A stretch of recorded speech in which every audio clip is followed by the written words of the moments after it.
Hi, and thanks for logging on to the Daily DVAR Halacha. And here's a brand new halacha for you, and it's for Tuesday, the 29th day of December. Here we go. So, a couple of laws now about Shehecheyanu. You know that bracha that we make when we eat a fruit for the first time in a long, long time. Generally, we consider it an obligation to say the Shehecheyanu bracha on something like when the new Yom Tov arrives. You know, when you're going to make Kiddush on Pesach night and you haven't done that since last year, that's an obligation to make a Shehecheyanu at that Kiddush. To make a Shehecheyanu on a new fruit that you haven't eaten in a long time, that's not an obligation according to all rabbis. It's not something that you have to do.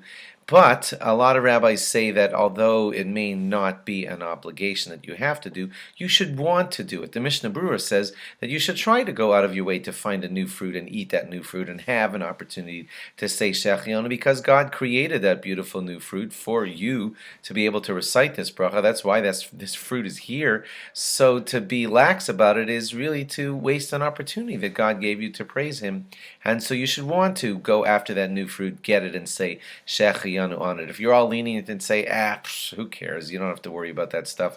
There are quotes here and there in our Chazal from our rabbis that say that that could lead to a shortened life. So don't be like that. You don't want your life shortened, God forbid. So you want to seek out opportunities to say Shehecheyanu wherever God makes it available for you.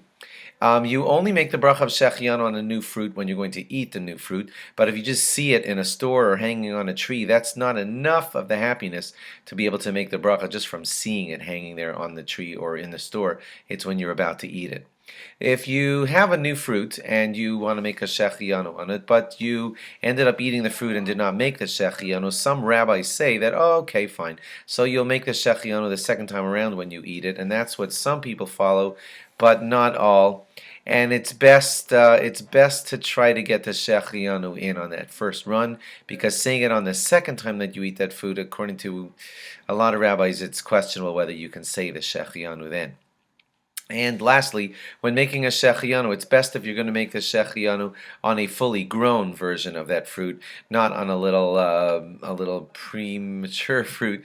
We want to make the bracha on a good, substantial, nice, big, strong, brand new pomegranate or whatever it is, but we don't want to make it on baby little things because it's considered more proper to make it on the fully grown fruit. Thanks for logging on, and log on again tomorrow for more. Bye-bye.